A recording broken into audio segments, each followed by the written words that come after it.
அதிமுக தற்போது பலவீனமாக உள்ள நிலையில் அதை மாற்றுவதுதான் தனது முதல் வேலை என முன்னாள் முதல்வர் ஜெயலலிதாவின் நெருங்கிய தோழியாக இருந்த சசிகலா தெரிவித்தார். தன் 71வது பிறந்த நாளை முன்னிட்டு நேற்று ஆகஸ்ட் 18 சென்னை போயஸ் தோட்டத்தில் உள்ள ஆதரவாளர்களை சந்தித்து இனிப்புகள் வழங்கினார். தற்போது அதிமுகவின் நிலவும் சிக்கல்களை புதிதாக வந்த யாராலும் தீர்க்க முடியாது.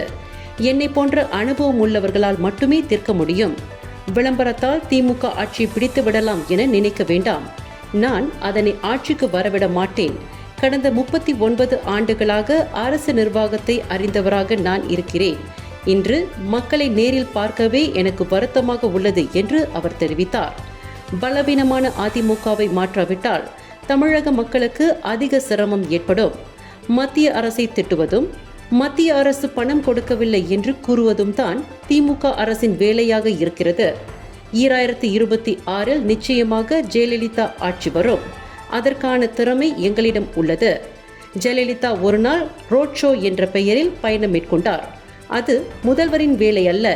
முதல்வர் நிர்வாகத்தை கவனித்து உட்கார்ந்து வேலை பார்க்க வேண்டும் எனும் விமர்சனத்தையும் வைத்து அவர் ஸ்டாலினை மறைமுகமாக தாக்கினார் என்பது குறிப்பிடத்தக்கது.